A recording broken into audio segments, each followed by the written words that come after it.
Hi John, welcome. Glad you're here.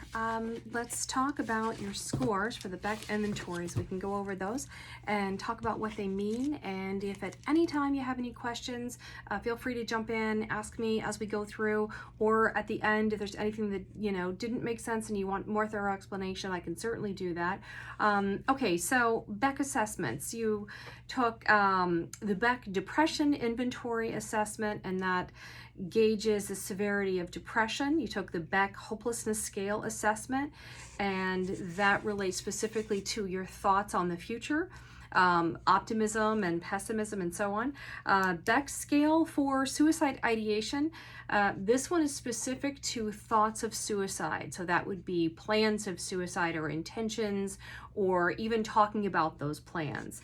The Beck Anxiety Inventory. So this is a measure of anxiety, and it's where the anxiety overlaps as it relates to depression. So this is a physiological as well as a cognitive measure. So it looks at both components there. So based on your scores, we have some concerns here, and a little interesting note here. We'll have to talk about that. So we have a raw score of 32 within the depression inventory, which is considered severe. 0 to 13 is minimal, 14 to 19 is mild, 20 to 28 is moderate, with a 29 to 63 is severe.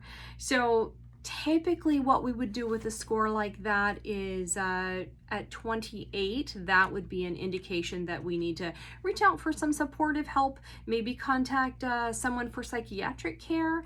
But again, these Beck inventories are a glimpse of a 2-week, including current day that you took the assessment, a 2-week glimpse of your mindset at the time. So that leads me to what I want to discuss as well with the BSS. The Beck suicide ideation is actually low for this particular assessment. So there's a little bit of a contradiction here.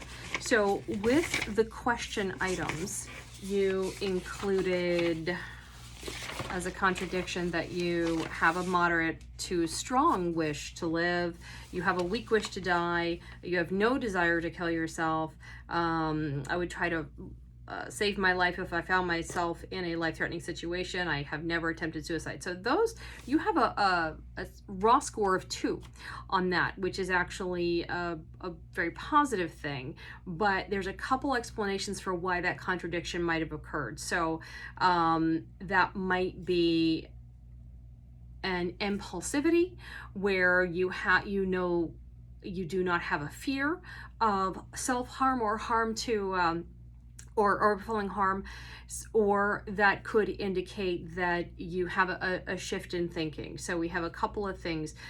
Moving forward, one of the things we need to do is look at completing the BSS 6 to 19, just those couple of items, and have another look at where that score stands, because statistically, if it's significantly different, we can kind of revisit this whole thing again.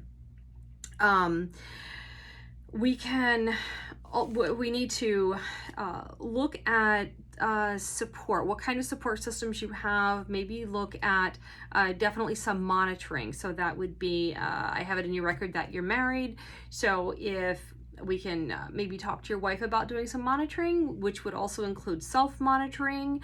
Also possibly have you check in with your family physician, family doctor, and see if we can get some support.